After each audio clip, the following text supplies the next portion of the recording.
സ്നേഹിതരെ,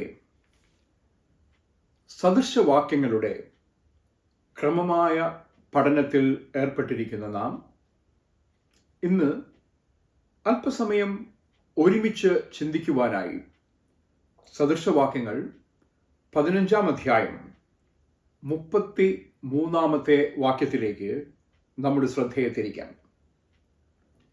സദൃശവാക്യങ്ങൾ 15:33. യഹോവ ഭക്തി ജ്ഞാനോപദേശം ആകുന്നു, മാനത്തിന് വിനയം മുന്നോടിയാകുന്നു. ഒരിക്കൽ കൂടി നമുക്ക് ഈ സദൃശവാക്യം ശ്രദ്ധിക്കാം. യഹോവ ഭക്തി ജ്ഞാനോപദേശമാകുന്നു, മാനത്തിന് വിനയം മുന്നോടിയാകുന്നു. തലമുറകൾക്ക് പരിജ്ഞാനം പകർന്നു നൽകുന്ന ജ്ഞാനി, ജ്ഞാനത്തിൻ്റെ അടിസ്ഥാനപരമായ യാഥാർത്ഥ്യം യഹോവ ഭക്തിയാണ് എന്ന് പല ആവർത്തി വിവക്ഷ ചെയ്തത് നാം കണ്ടതാണ്. യഹോവ ഭക്തി യഥാർത്ഥത്തിൽ ജ്ഞാനമാണ്. ജ്ഞാനം നിറഞ്ഞൊഴുകുവാൻ സഹായിക്കുന്ന ഉപദേശമാണ്. അതുപോലെ തന്നെ മാനത്തിന് വിനയം മുന്നോടിയാകുന്നു എന്ന് ഓർമ്മപ്പെടുത്തുന്നു. പുൽവർഗങ്ങളിൽ ഏറ്റവും വളരുന്നത് മുളകളാണ്. വളരെ ഉയർന്നു നിൽക്കുന്ന മുളകൾ ഏത് കാറ്റത്തും ആടി ഉലഞ്ഞാലും ഒടിഞ്ഞു പോകാത്ത മുളകൾ.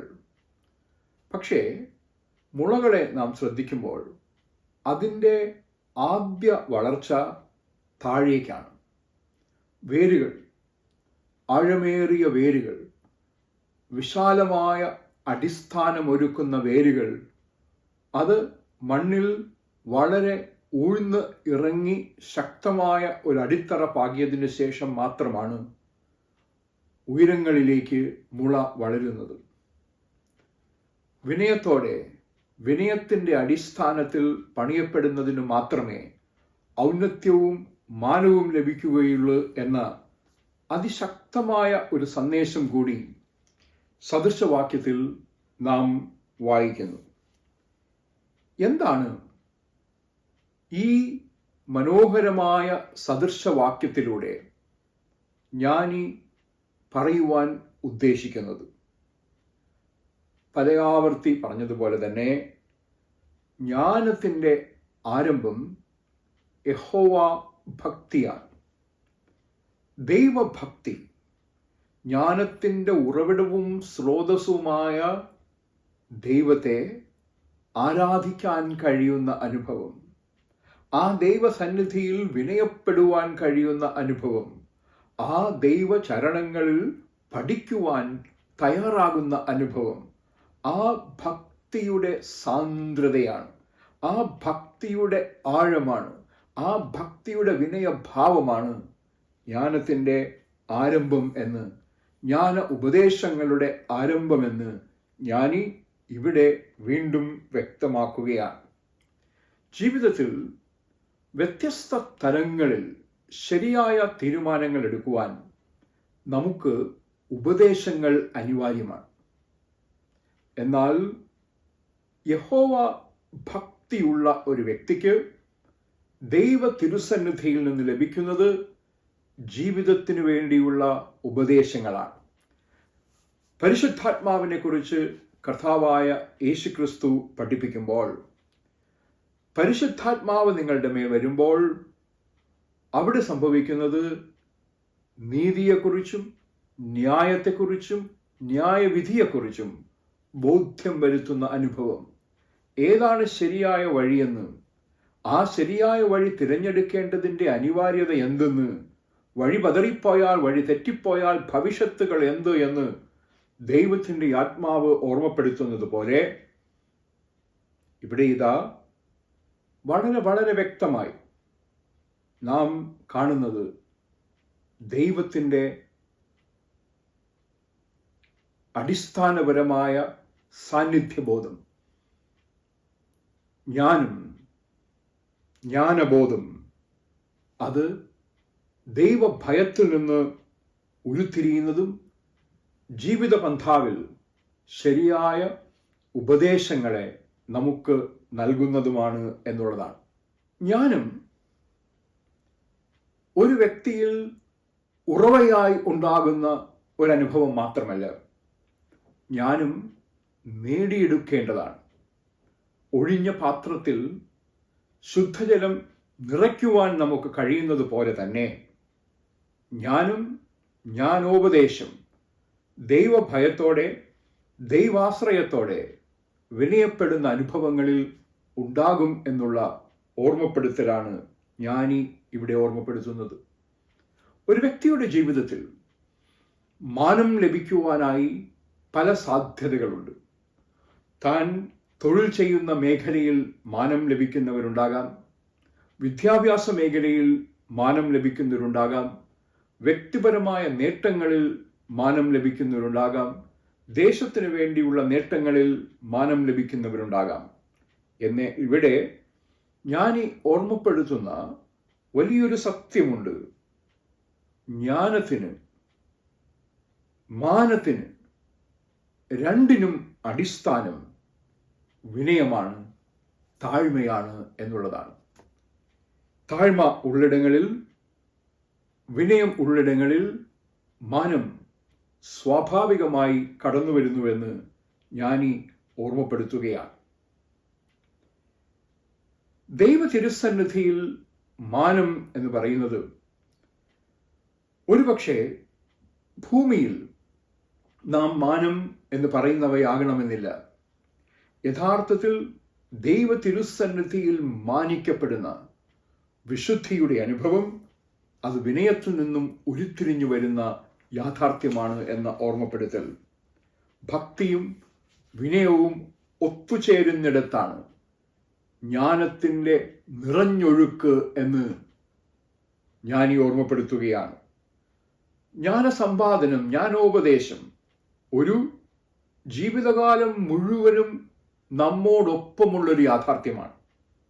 അതുകൊണ്ട് തന്നെ യഹോവ ഭക്തിയും താഴ്മയും ഈ ജ്ഞാനത്തിന് അനിവാര്യമാണ്. ജ്ഞാനത്തിലൂടെ ലഭിക്കുന്ന മാനത്തിന് അനിവാര്യമാണ്. അടിസ്ഥാനപരമായ രണ്ട് ചോദ്യങ്ങളാണ് ഈ സദൃശവാക്യത്തിൻ്റെ പഠനത്തിൽ ശ്രദ്ധേയമായി നാം ചോദിക്കേണ്ടത്. എന്താണ് യഹോവ ഭക്തി? എന്താണ് വിനയം, താഴ്മ? യഹോവ ഭക്തിയെക്കുറിച്ച് ഒരുപാട് നമുക്ക് പറയുവാനായിട്ട് കഴിയുമെങ്കിലും നമ്മുടെ പഠനവിധേയമായ സദൃശവാക്യങ്ങളിൽ തന്നെ ജ്ഞാനി യഹോവ ഭക്തിയെക്കുറിച്ച് പറയുന്ന ചില കാര്യങ്ങൾ നാം ഓർക്കുന്നത് നന്നാവും. എന്തുകൊണ്ടാണ് യഹോവ ഭക്തി ജ്ഞാനോപദേശമാകുന്നുവെന്ന് ജ്ഞാനി പറയുന്നത്? സദൃശവാക്യങ്ങൾ 1-ാം അധ്യായത്തിൻ്റെ 7-ാം വാക്യത്തിൽ ജ്ഞാനി പറഞ്ഞു, യഹോവ ഭക്തി ജ്ഞാനത്തിൻ്റെ ആരംഭമാകുന്നു. ഒരു വ്യക്തിക്ക് വ്യത്യസ്ത തലങ്ങളിൽ അറിവ് ലഭിക്കാനാകും. പക്ഷെ യഥാർത്ഥത്തിലുള്ള ജ്ഞാനം അത് യഹോവ ഭക്തിയിൽ നിന്ന് ഉരുത്തിരിഞ്ഞു വരുന്നതാണ്. ആത്യന്തികമായ ജ്ഞാനം ജീവിതം എന്താണെന്ന്, ജീവിതത്തിൻ്റെ അർത്ഥം എന്താണെന്ന്, ജീവിതത്തിൻ്റെ ദിശാബോധം എന്താണെന്ന്, ജീവിതത്തിൻ്റെ ദൗത്യം എന്താണെന്ന് നമ്മെ ഓർമ്മപ്പെടുത്തുന്നതാണെങ്കിൽ ആ ചോദ്യങ്ങൾക്കൊക്കെയും അർത്ഥവത്തായ ഉത്തരം ലഭിക്കണമെങ്കിൽ അത് ദൈവാശ്രയത്തിലൂടെ, ദൈവ പദ്ധതികളെ തിരിച്ചറിയുന്നതിലൂടെ, ദൈവ സ്വപ്നങ്ങളെയും ദൈവ പ്രതീക്ഷകളെയും മനസ്സിലാക്കുന്നതിലൂടെ മാത്രമേ സാധ്യമാവൂ എന്നുള്ള ഓർമ്മപ്പെടുത്തൽ നിന്ന് ഉരുത്തിരിയുന്നതാണ്. യഹോവ ഭക്തി ജ്ഞാനത്തിൻ്റെ ആരംഭമാകുന്നു. ഇവിടെ ജ്ഞാന ഉപദേശമാകുന്നു എന്ന് വീണ്ടും ജ്ഞാനി അടിവരയിട്ട് പറയുകയാണ്. വീണ്ടും നാം ശ്രദ്ധിക്കുമ്പോൾ സദൃശവാക്യങ്ങൾ 1-ാം അധ്യായത്തിൻ്റെ 29-ാമത്തെ വാക്യത്തിൽ നാം ഇങ്ങനെ വായിച്ചു, പരിജ്ഞാനത്തെ വെറുക്കുന്നവൻ യഹോവ ഭക്തിയെ തിരഞ്ഞെടുക്കുന്നില്ല. ഭക്തി ദൈവം മനുഷ്യന് നൽകിയ ഒരു തിരഞ്ഞെടുപ്പിൻ്റെ ഭാഗമാണ്. പരിജ്ഞാനവും ഭക്തിയും തിരഞ്ഞെടുക്കുവാൻ ഒരു വഴി അവനെ മാടി വിളിക്കുമ്പോൾ, പരിജ്ഞാനത്തെ ത്യജിച്ച് ദൈവഭക്തിയെ ത്യജിച്ച് ലൗകിക മാർഗത്തിൽ യാത്ര ചെയ്യുവാൻ മറ്റൊരു വഴി അവനെ ഉദ്ബോധിപ്പിക്കുന്നു, പ്രേരിപ്പിക്കുന്നു, മാടി വിളിക്കുന്നു. ഇവിടെ പരിജ്ഞാനത്തെ വെറുക്കുന്നവൻ യഹോവ ഭക്തിയെ നിരസിക്കുന്നു എന്ന് പറയുമ്പോൾ, ദൈവഭക്തി ഓരോ മനുഷ്യരുടെ മുന്നിലുമുള്ള തിരഞ്ഞെടുപ്പാണ്. ശരിയായ തിരഞ്ഞെടുപ്പിലൂടെ ഭക്തിയുടെ മാർഗത്തെ തിരഞ്ഞെടുക്കുവാൻ ഒരു വ്യക്തിക്ക് കഴിയണമെന്നുള്ള ഓർമ്മപ്പെടുത്തൽ അവിടെ നൽകുകയാണ്. സദൃശവാക്യങ്ങൾ 2-ാം അധ്യായത്തിന്റെ 5-ാം വാക്യം എത്തുമ്പോഴേക്കും, യഹോവ ഭക്തി ഗ്രഹിക്കുന്നവൻ ദൈവപരിജ്ഞാനം കണ്ടെത്തുന്നു. ദൈവപരിജ്ഞാനം ഒരു കണ്ടെത്തലാണ്. ദൈവം നൽകുന്ന പരിജ്ഞാനം, ദൈവിക പരിജ്ഞാനം, ജീവിതത്തിൻ്റെ അന്തസത്തയെക്കുറിച്ച്, ദൈവിക മർമ്മത്തിൻ്റെ പൊരുളിനെക്കുറിച്ചുള്ള പരിജ്ഞാനം, അത് യഹോവ ഭക്തിയിലൂടെ മാത്രം സാധ്യമാകുന്നതാണ് എന്ന് ഓർമ്മപ്പെടുത്തുമ്പോൾ, ഞാൻ ഉപദേശം എന്നതുകൊണ്ട് ജീവിതം എന്ത് എന്നതിനെക്കുറിച്ചുള്ള പരിജ്ഞാനമാണ് യഹോവ ഭക്തിയിലൂടെ നമുക്ക് ലഭിക്കുന്നത് എന്ന് ഞാൻ ഇവിടെ ആവർത്തിച്ച് ഓർമ്മപ്പെടുത്തുകയാണ്. 3-ാം അധ്യായത്തിന്റെ 7-ാം വാക്യം എത്തുമ്പോഴേക്കും, യഹോവയെ ഭയപ്പെട്ട് ദോഷം വിട്ടുമാറുക. ദൈവഭയം, ദൈവഭക്തി ദോഷം വിട്ടുമാറുന്നതിനുള്ള ഉപാധിയായി, കാരണമായി, മാർഗമായി നമ്മുടെ മുന്നിൽ എത്തുകയാണ്. ജീവിതത്തിൻ്റെ അർത്ഥം തന്നെ നഷ്ടപ്പെടുന്നത് നാം ദോഷത്തെ മുറുകെ പിടിക്കുമ്പോഴാണ്. നാം ദോഷത്തിൻ്റെ വഴികളിലൂടെ നടക്കുമ്പോഴാണ്. ദോഷത്തെ നമ്മുടെ ജീവിതത്തെ സ്വാധീനിക്കുവാൻ അനുവദിക്കുമ്പോഴാണ്. ഇവിടെ ഇതാ അതിവ്യക്തമായി ഞാൻ ഓർമ്മപ്പെടുത്തുകയാണ്, യഹോവ ഭക്തിയുള്ളിടത്ത് ജ്ഞാനത്തിൻ്റെ ഉപദേശം ഉണ്ട് എന്ന് മാത്രമല്ല, ആ ജ്ഞാനത്തിൻ്റെ ഉപദേശം ഗുണവും ദോഷവും തിരിച്ചറിയുവാൻ നമ്മെ സഹായിക്കുകയും ദോഷത്തെ വിട്ടുമാറി ഗുണത്തെ പുൽകുവാൻ നമ്മെ സഹായിക്കുകയും ചെയ്യും എന്നുള്ള യാഥാർത്ഥ്യം. തിന്മയുടെ ഒരുപാട് സ്വാധീനങ്ങളുള്ള ഒരു ലോകത്ത് നാം ജീവിക്കുകയാണ്. വെറുപ്പിൻ്റെയും വിദ്വേഷത്തിൻ്റെയും യുദ്ധപ്പകയുടെയും ഒരു ലോകത്ത് നാം ജീവിക്കുകയാണ്. അവിടെ ദോഷത്തിൻ്റെ എല്ലാ സ്വാധീനങ്ങളെയും ഉപേക്ഷിച്ച് ശരിയെ തിരഞ്ഞെടുത്ത് ജീവിക്കുവാൻ, നന്മയെ തിരഞ്ഞെടുത്ത് ജീവിക്കുവാൻ യഹോവ ഭക്തി സഹായിക്കുന്നുവെന്നുള്ളത് ശ്രദ്ധേയമായ ഒരു ഓർമ്മപ്പെടുത്തലാണ്. സദൃശവാക്യങ്ങൾ 8-ാം അധ്യായത്തിന്റെ 13-ാം വാക്യം നാം ശ്രദ്ധിക്കുമ്പോൾ, യഹോവ ഭക്തി ദോഷത്തെ വെറുക്കുന്നു എന്ന് അവിടെ വ്യക്തമാക്കുകയാണ്. 4 തരത്തിലുള്ള ദോഷങ്ങളെയാണ് അവിടെ വളരെ വ്യക്തമായി സൂചിപ്പിച്ചിരിക്കുന്നത്. 1 ഡംഭം, 2 അഹങ്കാരം, 3 ദുർമാർഗം, 4 വക്രതയുള്ള നാവ്. സദൃശവാക്യ പുസ്തകത്തിൽ ഞാൻ ഈ പലയാവർത്തി ഉപയോഗിക്കുന്ന 4 ആശയങ്ങളാണിത്. ഡംഭഭാവം അതുതന്നെയാണ് ഈ സദൃശവാക്യത്തിന്റെ 2-ാം ഭാഗത്തിൽ വിനയം എന്ന് വിവക്ഷ ചെയ്യുന്ന യാഥാർത്ഥ്യത്തിന്റെ മറുവശം. അഹങ്കാരം, ദുർമാർഗം, വക്രതയുള്ള വായ, അതിനെക്കുറിച്ച് വിശദമായി നാം പഠിച്ചതാണല്ലോ. 10-ാം അധ്യായത്തിന്റെ 27-ാം വാക്യമാകുമ്പോഴേക്കും നാം ഇങ്ങനെ വായിക്കുന്നു, യഹോവ ഭക്തി ആയുസ്സിനെ ദീർഘമാക്കുന്നു.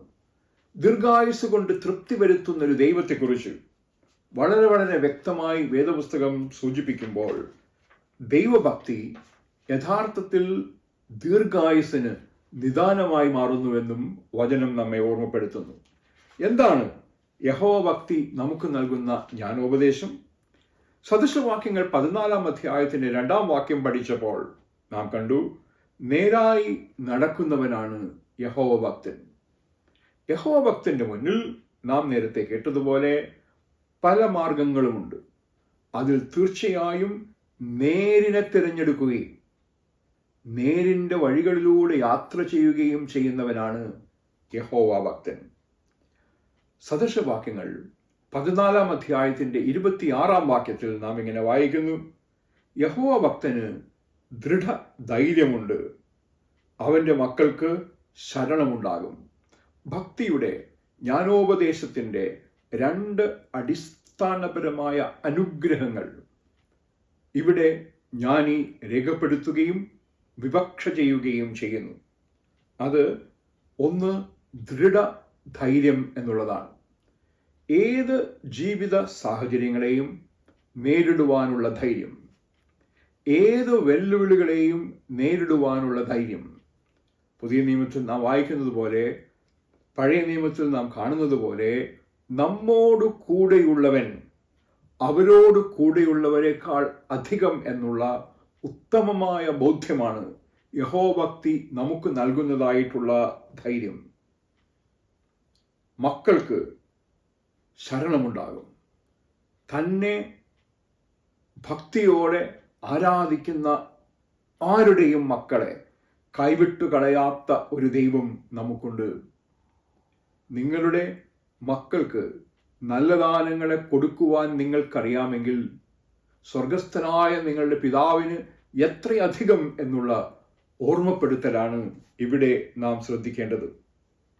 സദൃശവാക്യങ്ങൾ 14 അധ്യായത്തിൻ്റെ 27 വാക്യത്തിൽ നാം ഇങ്ങനെ വായിക്കുന്നു: യഹോഭക്തി ജീവന്റെ ഉറവയാകുന്നു, അതിനാൽ മരണത്തിൻ്റെ കണികളെ ഒഴിഞ്ഞുപോകും. ജീവൻ, മരണം, ഇവ രണ്ടും മനുഷ്യ ജീവിതങ്ങളെ സ്വാധീനിക്കുവാനായി ശ്രമിക്കുമ്പോൾ യഹോഭക്തി ജീവന്റെ മാർഗത്തിലേക്ക് നമ്മെ നയിക്കുകയും ജീവന്റെ ഉറവയായി മാറുകയും ചെയ്യുന്നു. അതിനാൽ മരണത്തിൻ്റെ സ്വാധീനങ്ങൾ, കണികൾ ഒഴിഞ്ഞുപോകും എന്നും ഓർമ്മപ്പെടുത്തുകയാണ്. 15 അധ്യായം നാം പഠിച്ചപ്പോൾ 15 അധ്യായത്തിൻ്റെ 16 വാക്യത്തിൽ നമുക്ക് ഇങ്ങനെ വായിക്കുവാനായി കഴിഞ്ഞു: ബഹുനിക്ഷേപങ്ങളും കഷ്ടതയും ഒരു വശത്തും യഹോഭക്തിയോടുകൂടിയുള്ള അല്പധനം മറുവശത്തും നമുക്കുണ്ടായാൽ യഹോഭക്തിയോടുകൂടിയുള്ള അല്പധനമാണ് നല്ലത് എന്നുള്ള ഓർമ്മപ്പെടുത്തൽ. പ്രിയരെ, ആ വ്യക്തമായ പാഠങ്ങളുടെ തുടർച്ചയെന്നോണം സദൃശവാക്യങ്ങൾ 15 അധ്യായത്തിൻ്റെ 33 വാക്യത്തിൽ ജ്ഞാനി അടിവരയിട്ട് ഓർമ്മപ്പെടുത്തുകയാണ്: യഹോവ ഭക്തി ജ്ഞാനോപദേശം ആകുന്നു എന്നത്. മാനത്തിന് വിനയം മുന്നോടി എന്നത്രേ രണ്ടാമത്തെ ഭാഗത്ത് ജ്ഞാനി ഓർമ്മപ്പെടുത്തുന്നത്. താണനിലത്തെ നീരോടു എന്ന് തുടങ്ങി താഴ്മയെക്കുറിച്ച് അനവധി കാര്യങ്ങൾ സദൃശവാക്യ പുസ്തകത്തിൻ്റെ പഠനത്തിൻ്റെ മധ്യേ തന്നെ നാം ശ്രദ്ധിച്ച കാര്യങ്ങളാണ്. ഒരു വ്യക്തി കൂടുതൽ ഉപദേശം സ്വീകരിക്കുവാൻ ആ വ്യക്തിയെ പ്രാപ്തനാക്കുന്നത് ആ വ്യക്തിയുടെ വിനയമാണ്. ആ വിനയമുള്ളിടത്ത് മാത്രമേ മാനം ഉണ്ടാവുകയുള്ളൂ. ജ്ഞാനസമ്പാദനം ഒരു പ്രക്രിയയാണ്. തിരുത്തപ്പെടുവാൻ, പുതിയ ആശയങ്ങൾ ഉൾക്കൊള്ളുവാൻ ഒരു വ്യക്തി തയ്യാറാകേണ്ടത് ജ്ഞാനസമ്പാദന പ്രക്രിയയിൽ അനിവാര്യമായ യാഥാർത്ഥ്യമാണ്. യഥാർത്ഥത്തിൽ വിനയമുള്ള വ്യക്തികളെ കരം പിടിച്ചുയർത്തുന്നത് യഹോവ തന്നെയാണ്. സാധാരണക്കാർ വിനയമുള്ള വ്യക്തികളെ സ്നേഹിക്കുന്നു, അവർക്ക് മാനം നൽകുന്നു. അവരുടെ പദവികൾ കണ്ടിട്ടല്ല, അവരുടെ സമ്പത്ത് കണ്ടിട്ടല്ല, അവർ ആര് എന്ന് കണ്ടിട്ടല്ല, അവരുടെ സ്വഭാവ സവിശേഷത കണ്ടിട്ടാണ്, അവരുടെ നൈർമല്യം കണ്ടിട്ടാണ്, അവരുടെ വിനയം കണ്ടിട്ടാണ് സാധാരണ രീതിയിൽ ജനങ്ങൾ സ്നേഹാദരവുകൾ അർപ്പിക്കുന്നത്. നാശത്തിൽ നിന്ന് പലപ്പോഴും നമ്മെ വീണ്ടെടുക്കുന്ന, വിടുവിക്കുന്ന യാഥാർത്ഥ്യമാണ് വിനയം. അനുരഞ്ജനത്തിൻ്റെയും സമാധാനത്തിൻ്റെയും വഴികളിലേക്ക് നമ്മെ കരം പിടിച്ചു നടത്തുന്ന യാഥാർത്ഥ്യമാണ് വിനയം. അത് സ്ഥാനമാനങ്ങളെക്കാൾ ഒരു വ്യക്തിയുടെ സ്വഭാവ സവിശേഷതയാണ്. ദൈവാശ്രയത്തിലേക്ക് വഴിവെക്കുന്ന സവിശേഷതകളിൽ പ്രധാനപ്പെട്ടത്. അത് ദൈവതിരുസന്നിധിയിൽ ദൃഢധൈര്യത്തോടെ നിൽക്കുവാൻ നമ്മെ പ്രേരിപ്പിക്കുന്ന, നാം ഉയർത്തപ്പെടേണ്ട സമയത്ത് ദൈവം ഉയർത്തുന്ന അനുഭവത്തിലേക്ക് നയിക്കുന്ന യാഥാർത്ഥ്യം കൂടിയാണ്. യഹോവഭക്തിയുടെ കാര്യത്തിൽ നാം നോക്കിയതുപോലെ തന്നെ താഴ്മയുടെ കാര്യത്തിലും ജ്ഞാനിയുടെ പഠിപ്പീരിനെ കുറിച്ച് നാം ചിന്തിക്കുകയാണെങ്കിൽ, സദൃശവാക്യങ്ങൾ 11-ാം അധ്യായത്തിന്റെ 2-ാം വാക്യത്തിൽ നാം ഇങ്ങനെ വായിച്ചു: താഴ്മയുള്ളവരുടെ പക്കലോ ജ്ഞാനമുണ്ട്. യഥാർത്ഥമായ ജ്ഞാനം താഴ്മ ഉള്ളിടങ്ങളിൽ മാത്രമേ കാണുവാൻ കഴിയുകയുള്ളൂ എന്ന് ജ്ഞാനി ഓർമ്മപ്പെടുത്തുകയാണ്. നാം ഇന്ന് വായിച്ചു കേട്ട സദൃശവാക്യത്തിലാകട്ടെ, മാനത്തിന് വിനയം മുന്നോടി എന്നാണ് ജ്ഞാനി പറയുന്നത്. 3-ാം അധ്യായത്തിന്റെ 34-ാം വാക്യത്തിൽ നാം ഇങ്ങനെ വായിച്ചു: എളിയവർക്ക് യഹോവ കൃപ നൽകുന്നു. എളിയവർക്ക് യഹോവ സമീപസ്ഥൻ എന്ന് സദൃശവാക്യം സങ്കീർത്തനക്കാരൻ പറയുമ്പോൾ, എളിയവർക്ക് യഹോവ കൃപ നൽകുന്നുവെന്നാണ് ജ്ഞാനി പറയുന്നത്. സാന്നിധ്യത്താൽ കൃപ നൽകുന്ന ദൈവം, വീണ്ടെടുപ്പിനാൽ കൃപ നൽകുന്ന ദൈവം, പുത്തൻ അവസരങ്ങളാൽ കൃപ നൽകുന്ന ദൈവം, കരം പിടിച്ചുയർത്തുന്ന, കണ്ണുനീരൊപ്പുന്ന, കൃപയുടെ സാന്നിധ്യമായി മാറുന്ന ദൈവം. വിനയമുള്ളിടത്ത്, എളിമയുള്ളിടത്ത് യഹോവ കൃപ നൽകുന്നുവെന്ന് ജ്ഞാനി വ്യക്തമാക്കിയതാണ്. 16-ാം അധ്യായത്തിന്റെ 19-ാം വാക്യത്തിൽ, ഗർഭികളോടുകൂടെ കവർച്ച പങ്കിടുന്നതിനേക്കാൾ താഴ്മയുള്ളവരോടുകൂടെ താഴ്മയുള്ളവരായിരിക്കുന്നത് നല്ലത് എന്ന് ജ്ഞാനി ആവർത്തിച്ച് ഓർമ്മപ്പെടുത്തുകയാണ്. സദൃശവാക്യങ്ങൾ 18-ാം അധ്യായത്തിന്റെ 12-ാം വാക്യത്തിൽ, നാശത്തിന് മുമ്പേ നിഗളവും മാനത്തിന് മുമ്പേ താഴ്മയും എന്ന് നാം വായിക്കുന്നു. നാശത്തിന് മുമ്പേ നിഗളവും മാനത്തിന് മുമ്പേ താഴ്മയും. 22-ാം അധ്യായത്തിന്റെ 4-ാം വാക്യത്തിൽ നാം വായിക്കുന്നത്, താഴ്മയും ഭക്തിക്കുമുള്ള പ്രതിഫലം ധനവും മാനവും ജീവനും ആകുന്നു എന്നത്രേ. ധനവും മാനവും ജീവനും. സ്നേഹിതരെ, സദൃശവാക്യങ്ങൾ 15-ാം അധ്യായത്തിന്റെ 33-ാം വാക്യം അതുകൊണ്ട് തന്നെ ശ്രദ്ധേയമായ 2 ആശയങ്ങളിലേക്ക് നമ്മുടെ ശ്രദ്ധയെ തിരിക്കുകയാണ്: നമ്മുടെ ഭക്തിയിലേക്ക്, നമ്മുടെ വിനയത്തിലേക്ക്.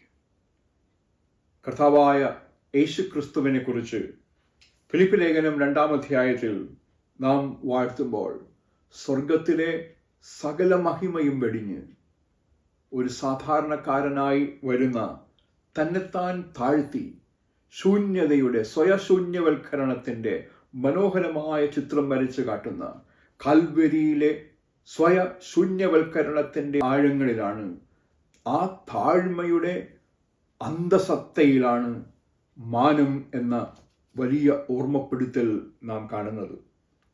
യേശുവിൻ്റെ അമ്മ മറിയ ദൈവത്തിൻ്റെ പുത്രൻ്റെ മാതാവായി തീരുവാനുള്ള ദൈവ നിയോഗം സ്വീകരിച്ചതിന് ശേഷം ശ്രദ്ധേയമായ മറിയയുടെ പാട്ട് ദൈവതിരുസന്നിധിയിൽ പാടുമ്പോൾ, ദാസിയുടെ താഴ്ചയെ കടാക്ഷിച്ചുവല്ലോ എന്നത്രേ പറയുന്നത്. താഴ്ചയെ കടാക്ഷിക്കുന്നൊരു ദൈവം, താഴ്ചകളെ കാണുന്നൊരു ദൈവം, താഴ്ചകളെ അറിയുന്നൊരു ദൈവം, താഴ്ചകളെ മാനിക്കുന്നൊരു ദൈവം, താണിരിക്കുന്നവരെ കരം പിടിച്ചുയർത്തുന്നൊരു ദൈവം. സാധാരണക്കാരിൽ സാധാരണക്കാരായി നിന്റെ ദാസിയുടെ താഴ്ചയിൽ നീ കടാക്ഷിച്ചുവല്ലോ എന്ന് മറിയ ഏറ്റുപറയുമ്പോൾ, ദൈവമാതാവ് എന്ന ഉന്നത സ്ഥാനത്തേക്ക് അവളെ കരം പിടിച്ചുയർത്തുന്ന ദൈവിക ഇടപെടലിന്റെ ആഴം, മാനം നൽകുന്ന, മറ്റുള്ളവരും അവർക്ക് മാനം നൽകുന്ന അനുഭവത്തിലേക്ക് അവരെ കരം പിടിച്ചുയർത്തുന്ന ദൈവത്തെയാണ് ഇവിടെ നാം കാണുന്നത്.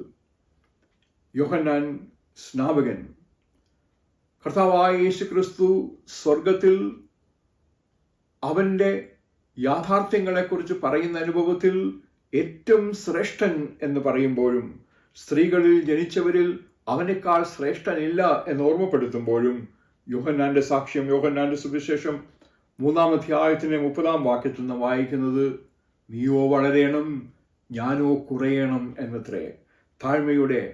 താഴ്ചയുടെ അവഗാഹമായ അർത്ഥതലങ്ങൾ തേടുന്ന, വിനയത്തിലൂടെ മാനം കണ്ടെത്തുവാനായി സ്വയം പരിമുഖപ്പെടുത്തുന്ന, സ്വയം താഴുന്ന യോഹന്നാന്റെ അനുഭവം.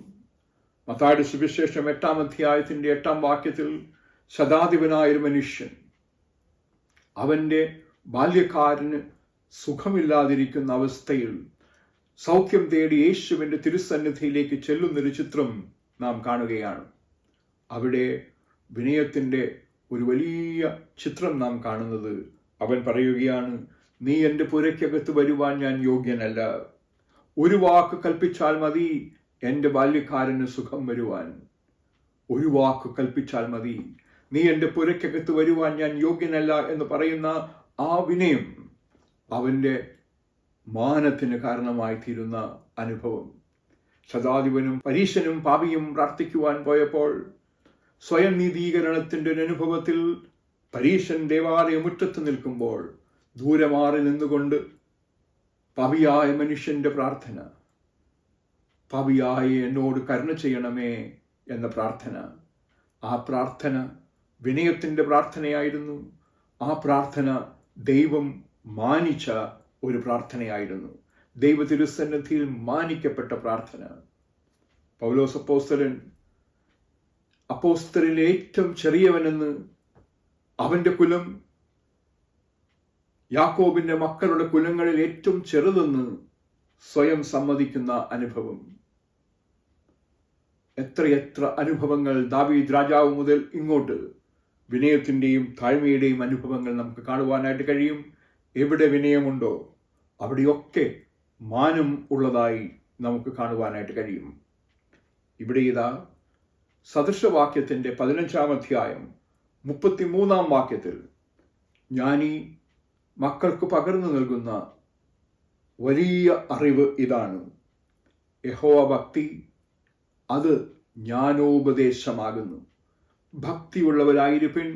ദൈവം ആകാശത്തിൻ്റെ ഉറവകളെ തുറന്ന് ഭക്തിയുടെ പ്രവാഹം ആയി, അത് ജ്ഞാനത്തിൻ്റെ പ്രവാഹമായി, ഉപദേശത്തിൻ്റെ പ്രവാഹമായി നിങ്ങളിലേക്ക് ഒഴുകുകയും നിറഞ്ഞൊഴുകുകയും ചെയ്യുന്ന, നിങ്ങളിൽ നിന്ന് അനേകർക്ക് പകർന്നു നൽകുന്ന അനുഭവത്തിലേക്ക് നിങ്ങളെ ഉയർത്തുകയും ചെയ്യുന്ന യാഥാർത്ഥ്യത്തിലേക്ക് നിങ്ങളെ വഴി നടത്തും. മാനത്തിന് വിനയം മുന്നോടിയാണ്. എവിടെ വിനയമുണ്ടോ അവിടെ മാനമുണ്ടാകുന്നു. മുന്നിൽ ഓടുന്നവനാണ് വിനയം. മാനം എപ്പോഴും പിന്നിലേ ഓടുന്നുള്ളൂ. വിനയം ഇല്ലെങ്കിലോ മുന്നിൽ നിന്നും പിന്നിലേക്ക് പോകുവാൻ മാനം ശ്രമിക്കാറില്ല. വിനയമില്ലാത്തിടത്ത് മാനത്തിന് സ്ഥാനവുമില്ല. വളരെ ആഴമേറിയ ഒരു സദൃശവാക്യം, അവഗാഹമായ അർത്ഥതലങ്ങളുള്ള സദൃശവാക്യം. സദൃശവാക്യങ്ങൾ 15-ാം അധ്യായം 33-ാം വാക്യത്തിലേക്ക് നമുക്ക് നമ്മുടെ ശ്രദ്ധയെ തിരിക്കാം. യഹോവ ഭക്തി ജ്ഞാനോപദേശമാകുന്നു. മാനത്തിന് വിനയം മുന്നോടിയാകുന്നു.